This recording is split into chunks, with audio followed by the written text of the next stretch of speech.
তো বন্ধুরা দেখতে পাচ্ছ, আজ কিন্তু তোমাদের সাথে শেয়ার করব আমাদের অন্বেষাদি কিভাবে চিকেন উইংস ম্যারিনেট করে। এগুলো প্রাইস কত আছে? 50 টাকা। এটা কিন্তু লবণ দিলে, তাই তো? দেখো বন্ধুরা, দিয়ে দিল লবণ। হ্যাঁ, কি যাচ্ছে এটা? ভিনিগার। দেখতে পাচ্ছ প্রথমে বন্ধুরা, কি দিয়েছো? লবণ, তারপরে দিচ্ছে ভিনিগার। দেখো আজকে কিন্তু পুরো তোমাদের রেসিপিটা দেখো, তাই না ভাই? একদম কেমন ভাবে ম্যারিনেট করে আর কি। আর এটা কিন্তু পিস থাকবে কত ধরনের পিস আছে? এটা কি যাচ্ছে এটা তো 130-40। দিদি? এটা কি যাচ্ছে? হুম? এটা কি যাচ্ছে? এটা হচ্ছে মিট মশলা। মিট মশলা কিন্তু দিয়ে দিল। এবার লঙ্কার গুঁড়ো, লঙ্কার গুঁড়ো, সানরাইজের কিন্তু লঙ্কার গুঁড়ো, ব্র্যান্ডেড জিনিসই ব্যবহার করা হচ্ছে। একদম। হ্যাঁ দেখো, আমার মিট মশলা সানরাইজ, তারপর তোমার লঙ্কার গুঁড়ো হচ্ছে তোমার সানরাইজ, সবকিছুই সানরাইজ। এবার কিন্তু পরিমাণ মতো দিয়ে দিল লঙ্কার গুঁড়ো। দেখো এবারে ছোট্ট মুখে মাখা হচ্ছে।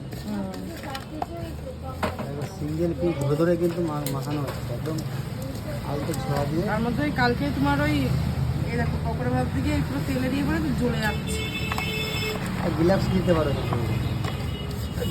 হ্যাঁ এটা একদম বাস্তব, আমি ভেবেছি দাঁড়াও, আস্তে আস্তে সবই আস্তে আস্তে সবই হবে। তারপরে একটা তোমার শেপ কোট কিনবো। সব থেকে ভালো হয় যদি তোমার ম্যারিনেট করে রেখে, হ্যাঁ। ম্যারিনেট করে রেখে যদি প্রায় আধ ঘন্টা 1 ঘন্টা মতো ফ্রিজে রাখা হয় তাহলে সব থেকে বেস্ট হয়। ফ্রিজে রাখলে হবে, taste বেশি হয়। অসুবিধা নেই। মশলাটা একটু ভিতরে চলে যায়, তাই তো? ভিতরে চলে যায়। হ্যাঁ, এখনো তো সেটাই তো picture বাকি আছে। এখনো পিকচার বাকি। দেখো অনেকক্ষণ ধরে কিন্তু আস্তে আস্তে করে কিন্তু ভালোভাবে ম্যারিনেটটা করছে। হ্যাঁ। যাতে পুরোপুরি চিকেনের গায়ে লঙ্কার গুঁড়ো, লবণ কি বলতো, এর হচ্ছে ম্যারিনেশনটাই সব। নাহলে তো এইভাবে এখন কিছুক্ষণ রেখে দেবে, তাই তো? এই যে না, আজকে রাখবো না, ফ্রাই করে দিই। যেহেতু চিকেন গুলো শুধু মানে ফ্রিজে রেখে দিয়েছে, কোনো অসুবিধা নেই। থাক। চলো এইভাবে কমপ্লিট, তাই তো? কমপ্লিট। এখন ওই দেখো ওই বাই।